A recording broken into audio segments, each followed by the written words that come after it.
복된 주일 예배 하나님께 한 걸음 더 가까이라는 제목으로 말씀의 은혜 나누도록 하겠습니다.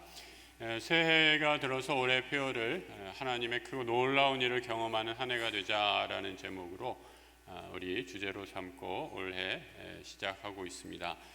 지금 보니까 예배에 관해서 4번에 걸쳐서 우리가 지금 말씀을 은혜를 나누고 있는데, 오늘 예배 하나님께 한 걸음 더 가까이라는 제목으로 말씀 나눕니다. 여러분, 예배를 어떻게 정의하시겠어요? 오늘 제목처럼 하나님께 더 한 걸음 가까이 가는 것이 예배입니다. 성경에 보니까 이런 구절이 진짜 있어서 함께 읽었으면 좋겠습니다. 전도서 5장 1절에 있는 말씀인데요, 같이 한번 읽어보죠. 너는 하나님의 집에 들어갈 때에 내 발을 삼갈지어다. 가까이하여 말씀을 듣는 것이 우매한 자들이 제물 드리는 것보다 나으니 그들은 악을 행하면서도 깨닫지 못함이니이다. 이 성경은 예배를 어떻게 정의하고 있습니까? 하나님의 집에 가 한 걸음 더 가까이 가는 것이 예배이다라고 말씀하고 있습니다. 정말 그렇습니다. 여러분, 예배는 하나님 앞에 한 걸음 더 가까이 나아오는 것입니다. 그래서 여러분이 예배 때마다 큰 은혜 받으시는 분들 보면 대체로 앞자리에 앉으시는 분들이 큰 은혜를 받는 것을 보게 돼요. 예배에 늘 앉던 데만 앉지 마시고 앞자리에 앉아서 큰 은혜 받으시는 우리 모든 성도들 되시기를 축복합니다. 아멘 하신 분들은 꼭 앞에 다음 주 다 앉으셔야 돼요. 우리 앞에 앉으면 좋지 않습니까? 학교 다닐 때도 저도 그렇지 못했던 것 같아요. 앞에 앉은 학생들이 공부도 잘하고 또 선생님께 대답도 잘하면서 칭찬받는 것을 보게 됩니다. 우리 하나님께서도 우리 예배의 자리, 앞자리를 사모하면서 예배드리는 것 얼마나 귀하고 큰 축복인지 모르겠습니다. 단지 이런 물리적인 거리만을 의미하는 것은 아닐 테죠. 하나님께 친밀함을 가지고 우리가 감성적으로나 또 정서적으로나 무엇보다도 영적으로 하나님께 한 걸음 더 나아갈 때 그 예배를 하나님이 기뻐 받으시리라 생각합니다. 2000년대 초반에 유엔에서 세계 여러 나라에 가장 살기 좋은 곳이 어딘가라는 것을 대규모 설문조사를 했습니다. 그때 세계에서 가장 살기 좋은 나라 1, 2, 3위를 뽑았는데요, 그 첫 번째 가장 세계에서 살고 싶은 살기 좋은 나라가 1위가 캐나다였고요, 2위가 노르웨이였고 3위가 오스트레일리아, 호주였습니다. 이 세 나라를 뽑은 이 객관적인 지표는 무엇이었는가? 처음에는 그 나라 국민의 라이프 익스펜턴시, 그러니까 이 평균 수명을 가지고 얘기를 했고요. 그 다음에 그 나라 국민들의 교육의 수준은 어느 정도인가를 살펴봤습니다. 그리고 마지막으로 이 국민들이 얼마나 1년에 연봉을 버는지 각 사람들의 소득 수준을 살펴봐서 그 나라 순으로 캐나다, 노르웨이, 오스트레일리아, 호주 순으로 세계에서 가장 살기 좋은 나라 순을 정했습니다. 요즘에 이런 나라들 마음만 먹으면 얼마든지 갈 수 있는 세상입니다. 그런데 여러분 그거 아세요? 이런 나라 가봐도, 세상에서 가장 살기 좋은 나라 가봐도 거기에도 사람이 사는 이상 여러 가지 문제가 있기는 매한가지입니다. 세상에 살기 좋은 것, 이런 세 가지 기준이 세상적인 기준이라면, 여러분 오늘 우리 성도로 하나님의 백성으로 예배하는 하나님의 성도가 하나님께 한 걸음 더 나아가기 위한 그런 어떤 노력을 기울여야 할까, 한번 바른 예배자가 되기 위한 세 가지 질문을 꼽아 보았습니다. 우리 같이 한번 읽어보죠. 첫 번째, 나는 무엇을 가장 사랑하는가? 두 번째, 나는 어디에서 가장 큰 기쁨을 얻나? 세 번째, 내 영광의 대상은 누구인가?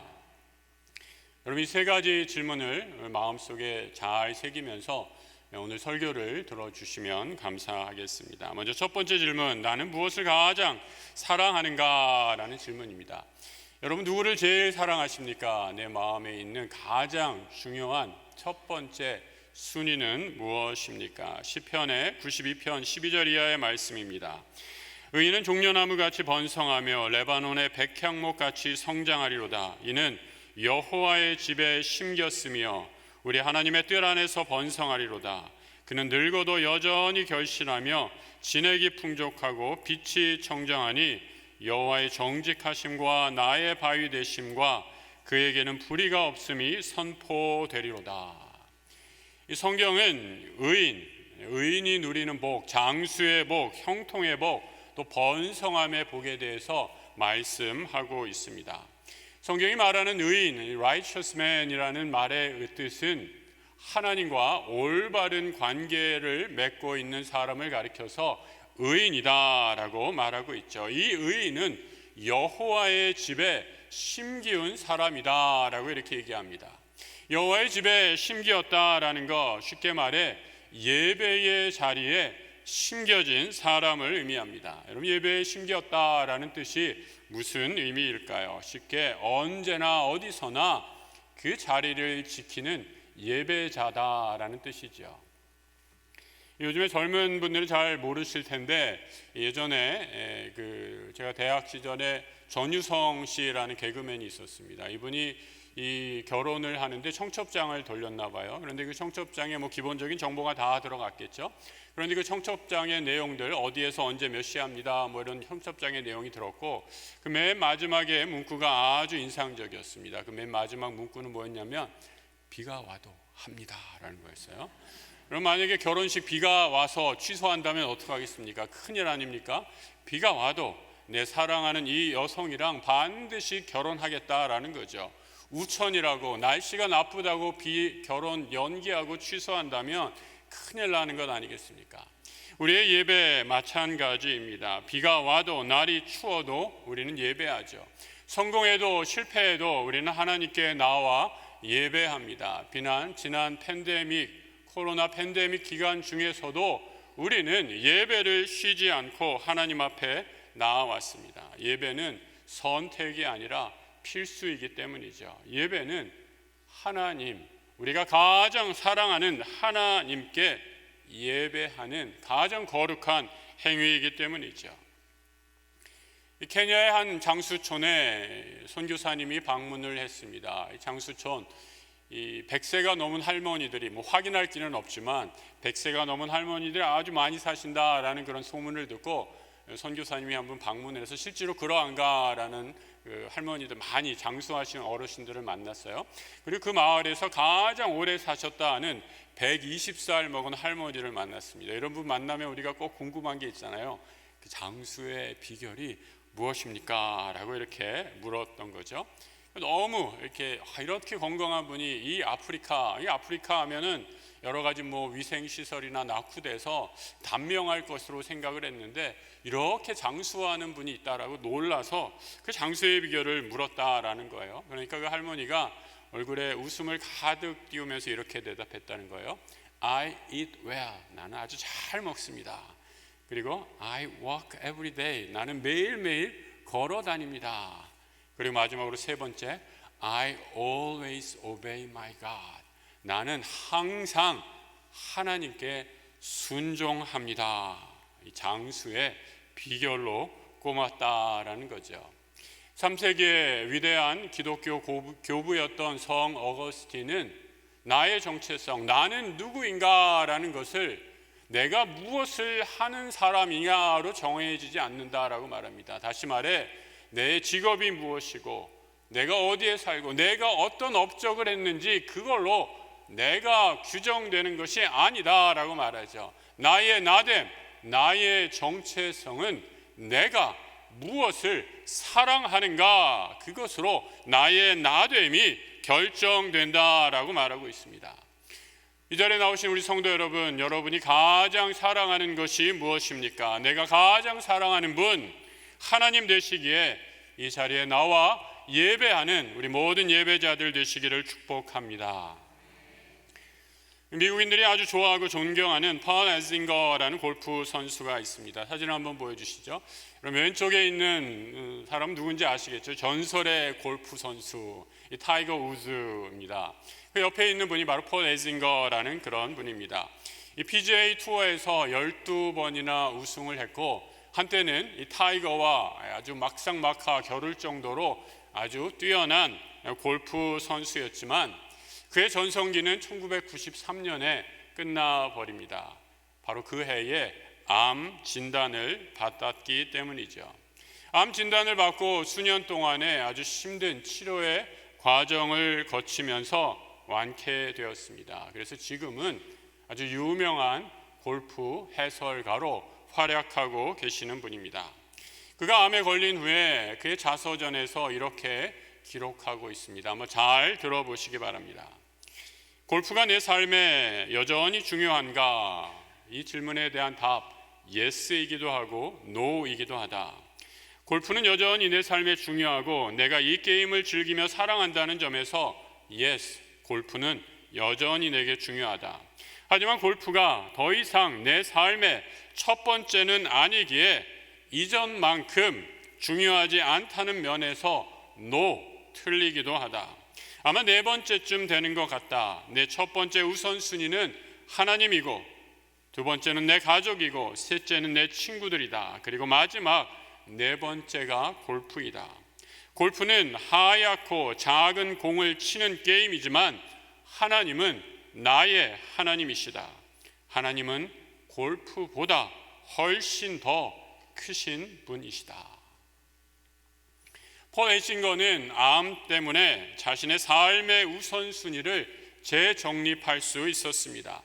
하나님보다 더 귀한 분이 없음을 깨닫고 하나님을 가장 귀한 분으로 모시는 새로운 삶을 살 수 있었던 것이죠.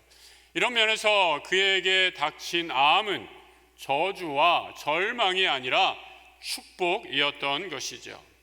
여러분, 오늘 우리가 함께 예배하는 우리 성도님들 가운데 이런 귀한 경험을 하신 분들이 얼마나 많이 있는지 모릅니다. 이런 분들에게 예배 빠지라라고 해서 빠질 리가 없으시죠. 하나님이 내 삶에 가장 중요한 첫 번째 계시는 가장 사랑하는 소중한 분이기 때문입니다.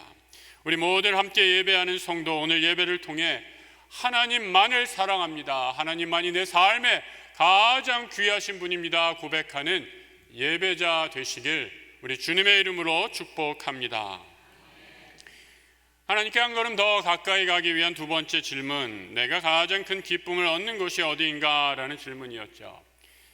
여러분, 오늘 예배에 나오시면서 기쁨으로 나오셨습니까? 오늘 여러분의 감정의 상태는 어떠십니까?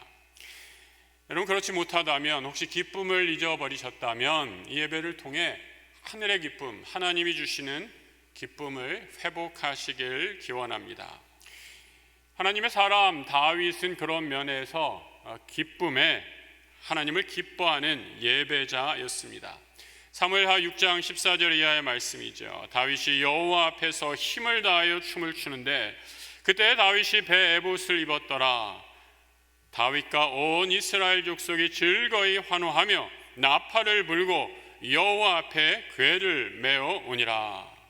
다윗이 예배하면서 춤을 추고 있다라는 거죠. 힘을 다하여 춤을 췄다랍니다. 춤을 추었다라고 얘기하죠. 이 배 에봇을 입고 모든 복장 거룩한 옷을 입고 예배 한 복판의 한 중간에 힘을 다하여 춤을 췄습니다. 다윗이 왕이 춤을 추는 모습을 보고 그의 아내가 손가락질하죠. 아니, 왕이 되어가지고 채신머리 없게 여기서 춤을 추면 어떡하냐? 그의 아내는 손가락질을 하고 있었지만 다윗은 아무런 상관없었습니다. 내 생명의 주 우리 하나님 앞에 예배하는데 어찌하여 기쁨의 춤을 출 수 없겠냐라고 하며 하나님만을 바라보며 기뻐하는 것이죠. 우리 문화도 굉장히 이제 유교적인 문화여서 예배할 때 굉장히 이제 엄숙하게 이렇게 예배드리죠. 그래서 아주 조용하고 거룩한 것, 이게 이제 거룩한 것이다 생각합니다. 근데 오늘 본문에서 나오는 것처럼 다윗이 춤을 추며 예배했다라는 것, 이게 어떤 것일까 저도 몰랐는데 제가 아프리카에 가서 예배할 때 정말 그것을 발견하게 됐어요. 그러니까 아프리카 사람들은 가서 예배할 때 보니까 정말 춤을 추더라고요. 이렇게 처음부터 그냥 춤을 춰요. 와, 정말 이렇게도 예배 드리는 게 가능하구나라고 생각해서 제가 깜짝 놀랐습니다. 언젠가 우리 예배 중에 춤추는 그날이 오기를 소망합니다. 좁은 그 관광버스 그 길에서 뽕짝에 맞춰 춤추지 마시고 예배의 시간에 춤을 추는 우리 귀한 하나님의 예배자 꿈꾸었으면 좋겠습니다. 하나님 말씀으로 춤을 춘 다윗, 바로 기뻐하며 힘을 다하여 춤을 춘 다윗, 예배의 본질이 무엇인지를 잘 설명해 주고 있죠. 이 예배는 바로 기쁨의 자리입니다. 우리의 영혼이 새로워지는 그런 시간이기 때문이죠. 하나님의 말씀으로 성령의 능력으로 새로워지는 시간이 바로 예배의 시간이죠. 오늘 본문은 바로 이 예배를 결혼식으로 묘사해 주고 있습니다. 오늘 본문 17절의 말씀 같이 한번 읽어보죠. 성령과 신부가 말씀하시기를 오라 하시는도다. 듣는 자도 오라 할 것이요 목마른 자도 올 것이요 또 원하는 자는 값없이 생명수를 받으라 하시더라. 여기서 신부는 이 교회의 예수 그리스도, 신랑 되신 예수 그리스도의 신부인 교회를 뜻하는 단어입니다. 다 교회로 오라라고 말씀합니다. 교회에 와서 값없이 주시는 예배의 자리에서 목마른 자, 영혼의 굶주린 자, 인생의 길을 잃고 방황하고 헤매는 자가 하나님이 주시는 생수를 얻고 새로워져서 하늘의 기쁨을 누리라라고 말씀해 주고 있습니다. 예배는 우리를 온전케 하시는 하늘의 축복이요 선물입니다. 세상에서는 찾지도 찾을 수도 없는 기쁨, 값없이 누리다라고 말씀합니다. 우리가 얼마나 이 공짜 좋아해요. 공짜 하면 막 그냥 눈이 번쩍 뜨이지 않습니까? 그런데 이 공짜는 이 세상에서 값을 매길 수 없는 정말 귀한 것을 하나님이 공짜로 주십니다. 세상의 기쁨이 아니라 세상에서 얻을 수 없는 하늘의 기쁨을 우리에게 주신다라는 거죠. 웃을 일 하나 없는 이 세상에서 지친 성도들 계십니까? 이 사도 바울은 그래서 우리에게 이 복음을 허락하신 예수 그리스도, 우리의 능력이 되신다라고 말씀하고 있죠. 예수님이 우리의 능력이다, 이 능력이다라는 단어, 헬라어 듀나미스라는 단어를 사용하고 있습니다. 이 듀나미스라는 단어는 후에 영어의 다이너마이트의 어원이 되는 그런 단어이죠. 예수가 능력이 되셔서 다이너마이트 같은 폭발을 낸다라는 거죠. 콘크리트 같은 절망과 슬픔을 깨트리는 능력이 예수 복음의 능력입니다. 예수님께서 우리를 위한 다이너마이트가 되셨습니다. 죽음의 사슬, 모든 질고와 억압의 사슬, 콘크리트와 같은 그 어둠의 벽을 다 부숴버리시고 우리를 위한 참된 생명의 은혜를 주셨습니다. 그래서 복음은 기쁨입니다. 기쁜 소식입니다. 우리 주님, 우리의 삶의 처지 형편이 어떠하든지 우리를 오라라고 부르십니다. 이 예수의 음성을 듣고 하늘의 기쁨을 얻는 우리 모든 성도들 되시길 주님의 이름으로 축복합니다. 하나님께 한 걸음 더 가까이 위한 세 번째 질문, 내 영광의 대상이 누구인가? 라고 질문 드렸죠. 쉽게 말해, 여러분, 내가 성공했습니다, 내가 성취했습니다, 그러면 누구 탓으로 돌리는가 한번 생각해 보시기 바랍니다. 그럼 내가 성공했어요, 내가 좋은 대학 나오고 내가 똑똑해서 이만큼 성공했다라고 얘기할 수 있습니다. 나를 위해 헌신적으로 뒷바라지한 내 아내, 남편, 우리 가족들, 내 사랑하는 사람들, 내 함께 일하는 사람들이 내 성공에 감사입니다 라고 그들에게 영광을 돌릴 수도 있을 것입니다. 그런데 성공은 영광의 대상이 누구인가 라는 질문은 조금 다른 차원인 것을 보게 되죠. 여러분 생각해 보시기 바랍니다. 죽었다 살아난다면 당연히 하나님께 감사와 영광을 돌리는 것 당연한 이치이죠. 실패했다가 마침내 성공해도 우리 하나님 큰 영광 받으실 줄 믿습니다. 그런데 우리가 지난주에 살펴보았던 것처럼 바울과 실라가 깊은 감옥 가운데서 찬송하고 기도할 때 우리 하나님 더 큰 영광을 받으시는 줄 믿습니다. 세상의 사람들 성공했다면 사람들에게, 누구 고마운 사람에게 영광을 돌리는 것 누구나 다 하는 것입니다. 하지만 우리 성도들은 절망의 깊은 자리에서도 하나님께 영광을 돌리죠. 이 일은 믿음 없는 사람들은 할 수 없는 믿는 자의 능력이기 때문이죠. 예수님이 공생애를 시작하셨을 때 사탄이 예수님을 광야에서 시험합니다. 그 마지막 세 번째 시험이 무엇이었습니까? 바로 사탄의 마지막 유혹이죠. 마귀가 또 그를 데리고 지극히 높은 산으로 가서 천하 만국과 그 영광을 보여 이르되 만일 내게 엎드려 경배하면 이 모든 것을 내게 주리라 유혹합니다. 얼마나 달콤한 유혹입니까? 주님이 이제 막 사역을 시작할 때에 내가 하나님의 영광을 가로채서 내가 예수의 이름을 높임 받으라 이렇게 하면 내가 세상 모든 권세를 다 주겠다라고 말하고 있는 것이죠. 하나님의 영광을 가로채면 내가 세상의 권세 다 너에게 넘겨주겠다. 그럼 괜찮은 딜 아닙니까?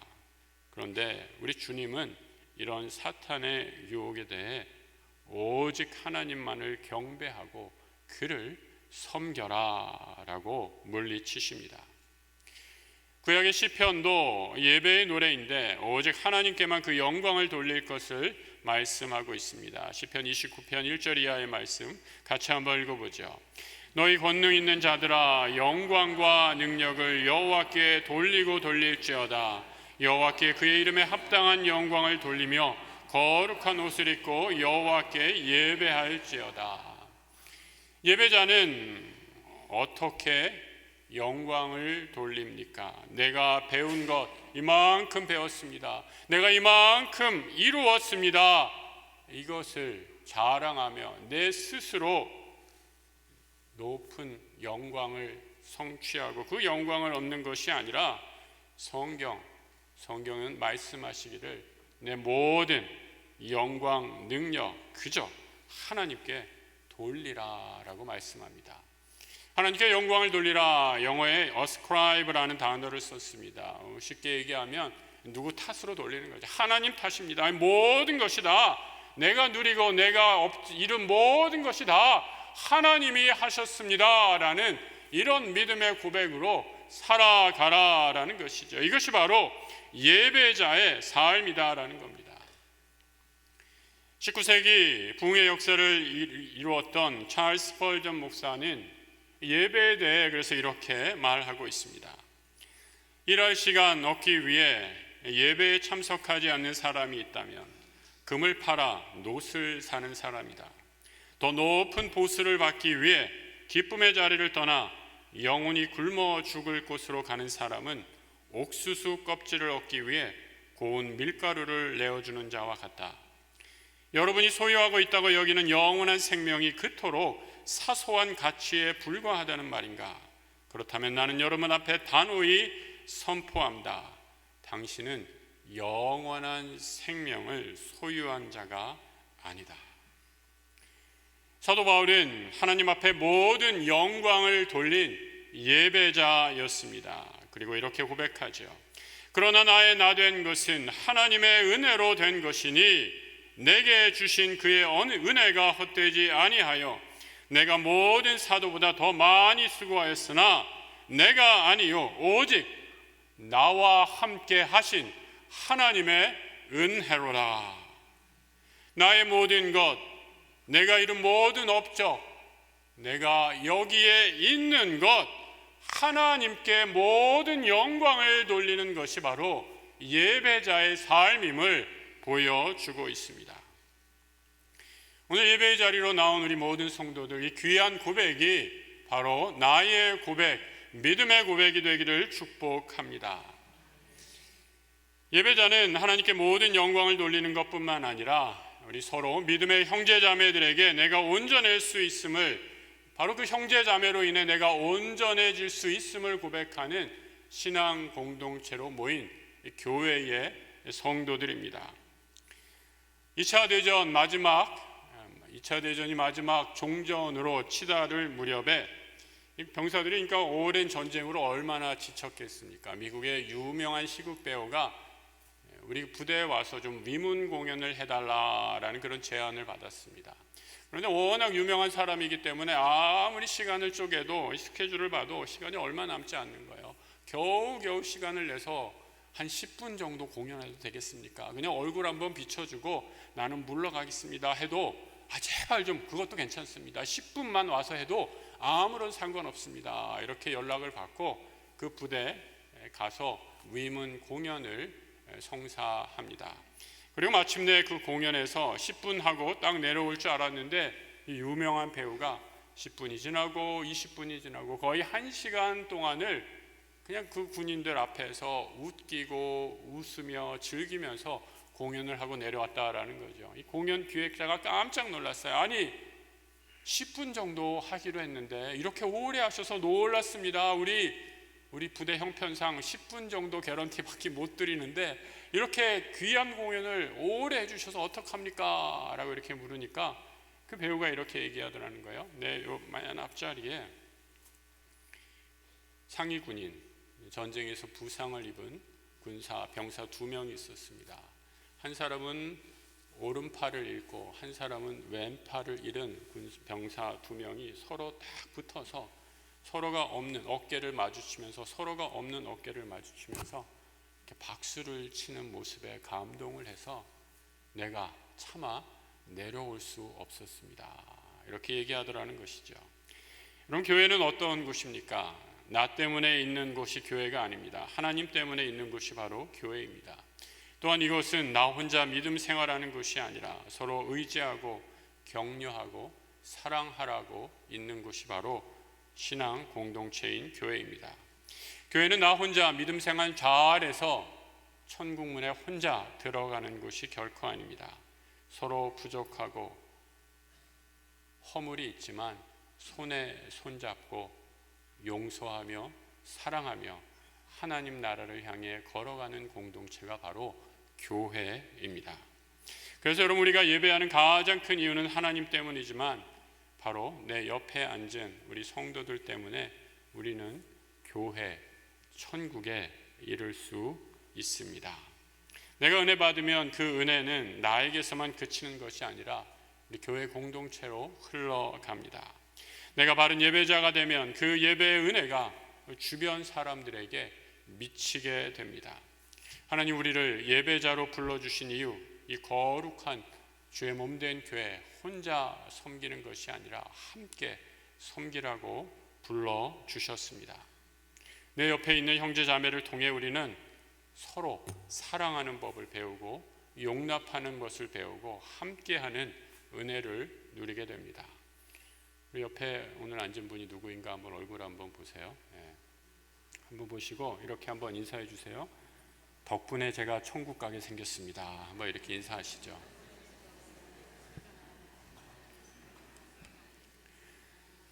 하나님께 한 걸음 더 가까이 하기 위해 내가 가장 사랑하는 분이 하나님이십니다 고백하는 우리 예배자들 되시기를 축복합니다. 예배를 통해 세상에 얻지 못하는 하늘의 기쁨을 누리시기를 기원합니다. 내 모든 것이 하나님의 은혜입니다. 이 모든 영광을 하나님께 돌려드립니다. 이 귀한 예배자의 고백이 오늘 함께 예배하는 우리 모든 성도들의 믿음의 고백이 되기를 우리 주님의 이름으로 축복합니다. 기도하겠습니다. 하나님 아버지, 이 땅을 살면서 하나님 보시기에 온전한 예배자로 살게 하여 주옵소서. 내 삶에 주님을 첫째로 모시고 늘 주님과 동행하게 하여 주옵소서. 세상의 쾌락과 즐거움이 아니라 하나님을 섬기는 기쁨이 하늘의 축복임을 깨달아 나의 나됨 모든 것이 하나님의 은혜입니다 믿음으로 고백하며 하나님께 영광을 돌리는 주님 사랑하시는 복음의 약수터 예배자들 되게 하여 주옵소서. 우리의 모든 것 되신 생명의 주 예수 그리스도 이름으로 기도드립니다. 아멘.